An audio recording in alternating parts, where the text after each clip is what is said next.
আলাপচারিতায় আমরা আজকে শুরু করছি চাঁদের পাহাড়।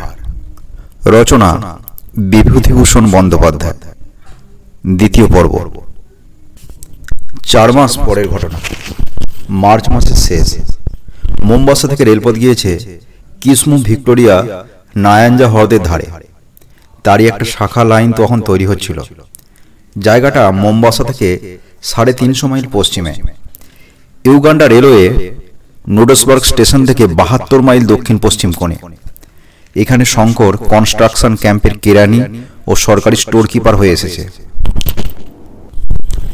থাকে ছোট্ট একটা তাঁবুতে। তার আশেপাশে অনেক তাঁবু। এখানে ওখানে বাড়িঘর তৈরি হয়নি বলে তাঁবুতেই সবাই থাকে। তাঁবাগুলো একটা খোলা জায়গায় চক্রাকারে সাজানো। তাদের চারিধারে ঘিরে বহু দূরব্যাপী মুক্ত প্রান্তর, লম্বা লম্বা ঘাসে ভরা, মাঝে মাঝে গাছ। তাঁবুগুলোর ঠিক গায়েই খোলা জায়গার শেষ সীমায় একটা বড় বাওবাব গাছ, আফ্রিকার বিখ্যাত গাছ। শঙ্কর কতবার ছবিতে দেখেছে।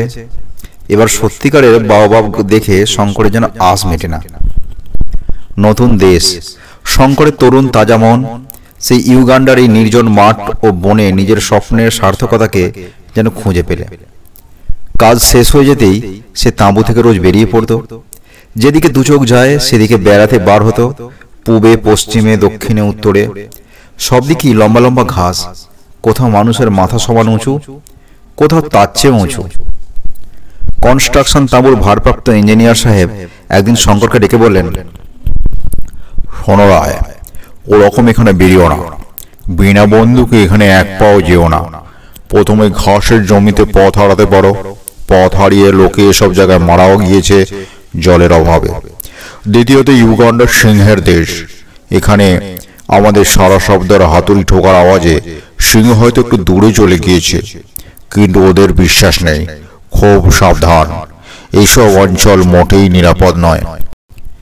একদিন দুপুরের পর কাজকর্ম বেশ পুরোদমে চলছে। হঠাৎ তাঁবু থেকে কিছু দূরে লম্বা ঘাসের জমির মধ্যে মনুষ্য কণ্ঠের আর্তনাদ শোনা গেল। সবাই সেদিকে ছুটে গেল ব্যাপার কি দেখতে। শঙ্কর ছুটল। ঘাসের জমি পাতি পাতি করে খোঁজা হলো, কিছুই নেই সেখানে। কিসের চিৎকার তবে? ইঞ্জিনিয়ার সাহেব এলেন। কুলিদের নাম ডাকা হলো। দেখা গেল একজন কুলি অনুপস্থিত। অনুসন্ধানের জন্য জানা গেল সে একটু আগে ঘাসের বনের দিকে কি কাজে গিয়েছিল। তাকে ফিরে আসতে কেউ দেখেনি। খোঁজাখুঁজি করতে করতে ঘাসের বনের বাইরে বালির ওপরে কটা সিংহের পায়ের দাগ পাওয়া গেল। সাহেব বন্দুক নিয়ে লোকজনের সঙ্গে পায়ের দাগ দেখে অনেক দূর গিয়ে একটা বড় পাথরের আড়ালে হতভাগ্য কুলির রক্তাক্ত দেহ বার করলেন। তাকে তাঁবুতে ধরাধরি করে নিয়ে আসা হলো, কিন্তু সিংহের কোনো চিহ্ন মিলল না। লোকজনের চিৎকারে সে শিকার ফেলে পালিয়েছে। সন্ধ্যার পূর্বেই কুলিটা মারা গেল। তাঁবুর চারিপাশের লম্বা ঘাস অনেক দূর পর্যন্ত কেটে সাফ করে দেওয়া গেল পরদিনই। দিন কতক সিংহের কথা ছাড়া তাঁবুতে আর কোনো গল্পই নেই। তারপর মাসখানেক পরে ঘটনাটা পুরনো হয়ে গেল। সে কথা সকলের মনে চাপা পড়ে গেল। কাজকর্ম আবার বেশ চলল। সেদিন দিনে বেশ গরম। সন্ধ্যার একটু পরেই কিন্তু ঠান্ডা পড়ল। কুলিদের তাঁবুর সামনে অনেক কাঠকুটো জ্বালিয়ে আগুন করা হয়েছে। সেখানে তাঁবুর সবাই গোল হয়ে গল্পগুজব করছে। শঙ্করও সেখানে আছে। সে ওদের গল্প শুনছে এবং অগ্নিকুণ্ডের আলোতে কোনিয়া মর্নিং নিউজ পড়ছে। খবরের কাগজখানা 5 দিনের পুরনো, কিন্তু এই জনহীন প্রান্তরে তবু একখানা বাইরের দুনিয়ায় যা কিছু একটা খবরের কাগজ পাওয়া যায়। তিরুমল আপ্পা বলে একজন মাদ্রাজি কেরানির সঙ্গে শঙ্করের খুব বন্ধুত্ব হয়েছিল। তিরুমল তরুণ যুবক, বেশ ইংরেজি জানে, মনেও খুব উৎসাহ। সে বাড়ি থেকে পালিয়ে এসেছে অ্যাডভেঞ্চারের নেশায়। শঙ্করের পাশে বসে সে আজ সন্ধ্যা থেকে ক্রমাগত দেশের কথা, তার বাপ মায়ের কথা, তার ছোট বোনের কথা বলছে। ছোট বোনকে সে বড় ভালোবাসে। বাড়ি ছেড়ে এসে তার কথাই তিরুমলের বড় মনে হয়। একবার সে দেশের দিকে যাবে সেপ্টেম্বর মাসের শেষে। মাস 2 ছুটি মঞ্জুর করবে না সাহেব? ক্রমে রাত বেশি হলো। মাঝে মাঝে আগুন নিভে যাচ্ছে, আবার কুলিরা তাতে কাঠকুটো ফেলে দিচ্ছে। আরো অনেকে উঠে শুতে গেল। কৃষ্ণপক্ষের ভাঙা চাঁদ ধীরে ধীরে দূর দিগন্তে দেখা দিল। সমগ্র প্রান্তর জুড়ে আলো আঁধারে লুকোচুরি আর বুনো গাছের দীর্ঘ দীর্ঘ ছায়া। শঙ্করের ভারী অদ্ভুত মনে হচ্ছিল বহুদূর বিদেশের এই স্তব্ধ রাত্রির সৌন্দর্য।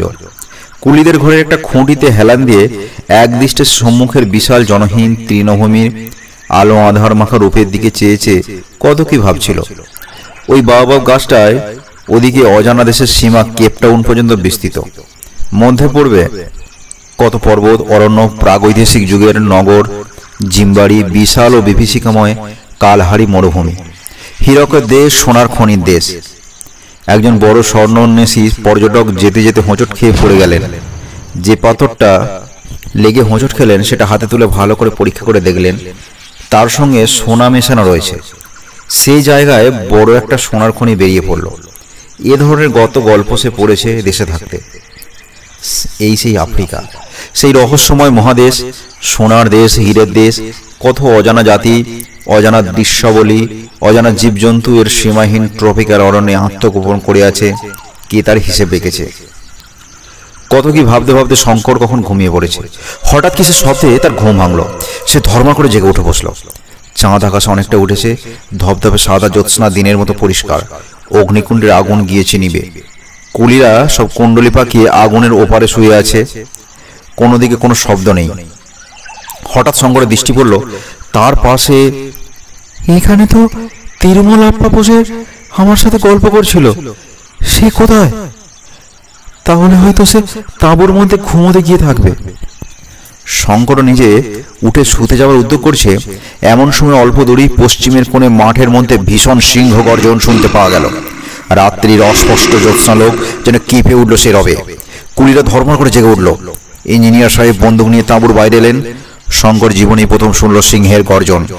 সেই দিক দিশাহীন তৃণভূমির মধ্যে শেষ রাত্রের জ্যোৎস্নায় সে গর্জন, সে যে কি অনির্দিষ্ট অনুভূতি তার মনে জাগলো। তা ভয় নয়, সে এক রহস্যময় ও জটিল মনোভাব। একজন বৃদ্ধ মাসাই কুলি ছিল তাঁবুতে। সে বলল, সিংহ লোক মেরেছে, লোক না মারলে এমন গর্জন করবে না। তাঁবুর ভিতর থেকে তিরুমলের সঙ্গে এসে হঠাৎ জানালে, তিরুমলের বিছানা শূন্য, সে তাঁবুর মধ্যে কোথাও নেই। কথাটা শুনে সবাই চমকে উঠল। শঙ্কর নিজে তাঁবুর মধ্যে ঢুকে দেখে এলো সত্যি সেখানে কেউ নেই। তখনই কুলিরা আলো জেলে লাঠি নিয়ে বেরিয়ে পড়ল। সব তাঁবুগুলোতে খোঁজ করা হলো। নাম ধরে চিৎকার করে ডাকাডাকি করলো সবাই মিলে, তিরুমল, তিরুমল, তিরুমল। তিরুমলের কোনো সাড়া মিলল না। তিরুমল যেখানটা শুয়েছিল সেখানটাতে ভালো করে দেখা গেল তখন একটা কোনো ভারী জিনিসকে টেনে নিয়ে যাওয়ার দাগ মাটির ওপর সুস্পষ্ট। ব্যাপারটা বুঝতে কারো দেরি হলো না। বাওবাব গাছের কাছে তিরুমলের জামার হাতার খানিকটা টুকরো পাওয়া গেল। ইঞ্জিনিয়ার সাহেব বন্দুক নিয়ে আগে আগে চললেন। শঙ্কর তার সঙ্গে চলল। কুলিরা তাদের অনুসরণ করতে লাগলো। সেই গভীর রাতে তাঁবু থেকে দূরে মাঠে চারিদিকে অনেক জায়গা খোঁজা হলো। তিরুমলের দেহের কোনো সন্ধান মিলল না। এবার আবার সিংহ গর্জন শোনা গেল, কিন্তু দূরে, যেন এই নির্জন প্রান্তরে অধিষ্ঠাত্রী কোনো রহস্যময় রাক্ষসীর বিকট চিৎকার। মাসাই কুলিরা বললেন, সিংহ দেহ নিয়ে চলে যাচ্ছে, কিন্তু ওকে নিয়ে আমাদের ভুগতে হবে। আর অনেকগুলো মানুষও ঘায়েল না করে ছাড়বে না। সবাই সাবধান।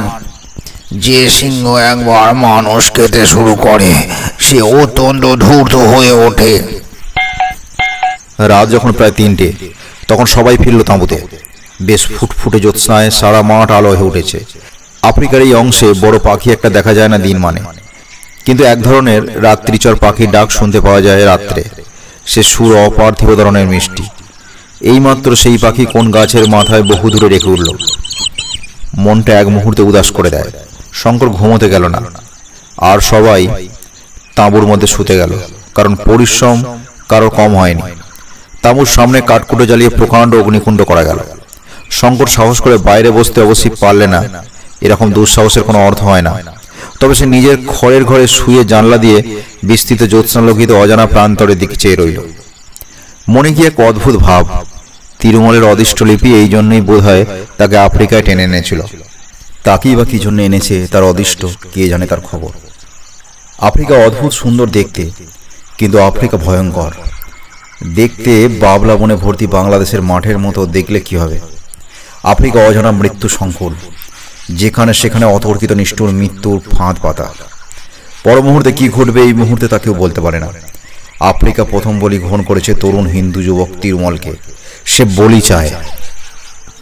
তিরুমল তো গেল, সঙ্গে সঙ্গে ক্যাম্পে পরদিন থেকে এমন অবস্থা হয়ে উঠল যে আর সেখানে সিংহের উপদ্রবে থাকা যায় না। মানুষ খেকো সিংহ অতি ভয়ানক জানোয়ার, যেমন সে ধূর্ত তেমনি সাহসী। সন্ধ্যা তো দূরের কথা, দিন মানেই একা বেশি দূর যাওয়া যায় না। সন্ধ্যার আগে তাঁবুর মাঠে নানান জায়গায় বড় বড় আগুনের কুণ্ড করা হয়। কুলিরা আগুনের কাছে ঘেঁষে বসে গল্প করে, রান্না করে, সেখানে বসেই খাওয়া দাওয়া করে। ইঞ্জিনিয়ার সাহেব বন্দুক হাতে রাত্রে ৩-৪ বার তাঁবুর চারিদিকে ঘুরে পাহারা দেন, ফাঁকা আওয়াজ করেন। এত সতর্কতার মধ্যেও একটা কুলিকে সিংহ নিয়ে পালালো তিরুমলকে মারবার ঠিক 2 দিন পরে সন্ধ্যা রাত্রে।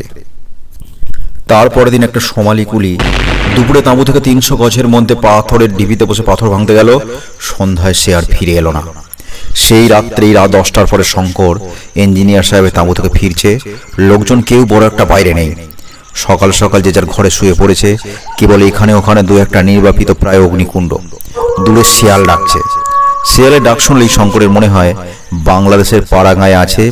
চোখ বুজে সে নিজের গ্রামটা ভাববার চেষ্টা করে, তাদের ঘরের কোণের সেই বিলেতি আমড়া গাছটা ভাববার চেষ্টা করে। আজও সে একবার থমকে দাঁড়িয়ে চারিদিকে চোখ বুঝলে কি চমৎকার লাগে। কোথায় সে? সেই তাদের গায়ের বাড়িতে জানলার কাছে তক্ত বসে শুয়ে বিলেতি আমড়া গাছের ডালপালা চোখ খুললেই চোখে পড়বে। ঠিক দেখবে সে চোখ খুলে।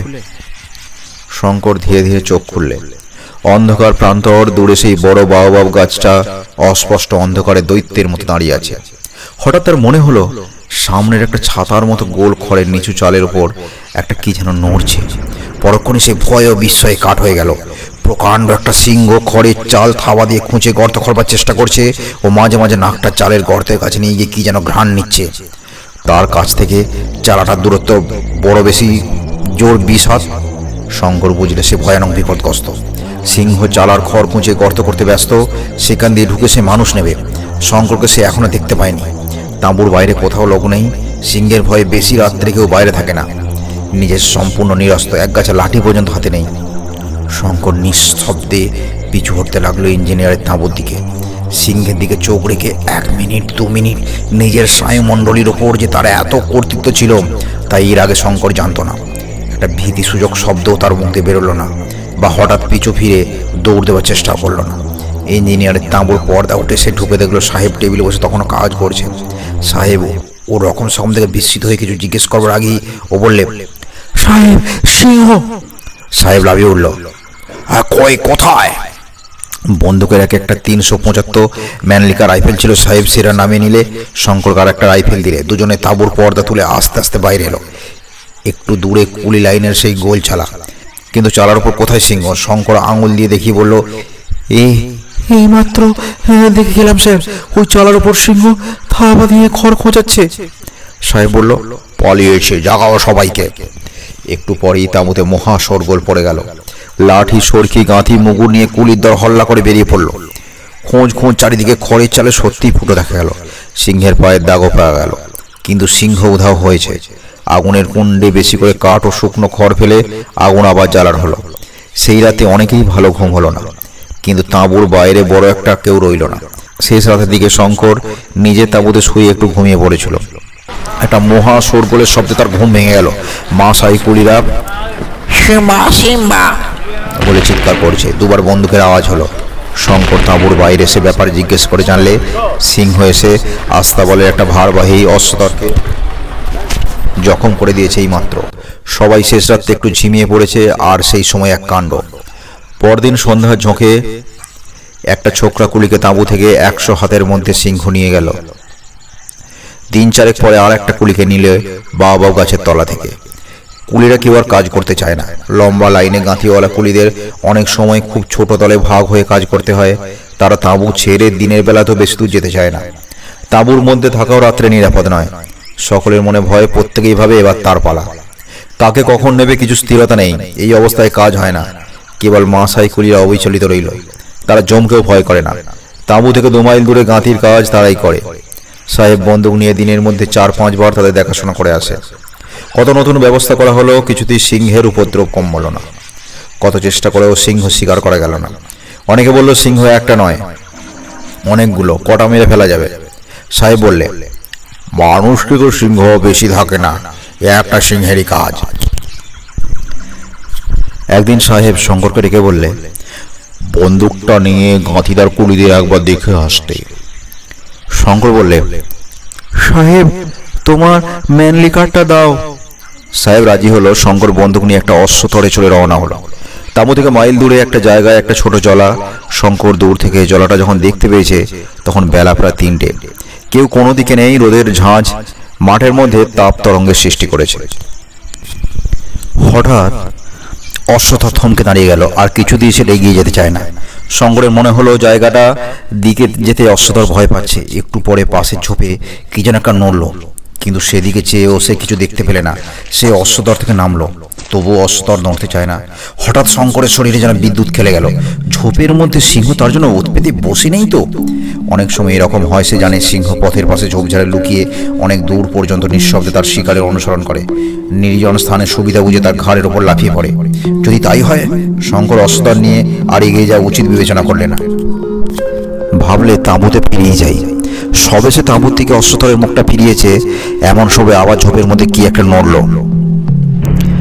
সঙ্গে সঙ্গে সেই ভয়ানক সিংহ গর্জন, একটা ধূসর বর্ণের বিরাট দেহ সশব্দে অশ্বতরের উপর এসে পড়ল। শঙ্কর তখন হাত ছাড়া এগিয়ে আছে। সে তখনই ফিরে দাঁড়িয়ে বন্দুক উঁচিয়ে উপরে উপরে দুবার গুলি করলে। গুলি লেগেছে কিনা বোঝা গেল না, কিন্তু তখন অশ্বতর মাটিতে লুটিয়ে পড়েছে। ধূসর বর্ণের জানোয়ারটা পলাতক। শঙ্কর পরীক্ষা করে দেখল অশ্বতরের কাঁধের কাছে অনেকটা মাংস ছিন্ন ভিন্ন, রক্তে মাটি ভেসে যাচ্ছে। যন্ত্রণায় সেটা ছটফট করছে। শঙ্কর এক গুলিতে তার যন্ত্রণার অবসান করলে। তারপর সে তাঁবুতে ফিরে এলো। সাহেব বললে, সিংহ নিশ্চয় জখম হয়েছে। বন্দুকের গুলি যদি গায়ে লাগে তবে দস্তুর মতো জখম তাকে হতেই হবে, কিন্তু গুলি লেগেছিল তো। শঙ্কর বললে, গুলি লাগালাগির কথা আমি বলতে পারবো না, বন্দুক ছুঁড়েছিলাম এইমাত্র।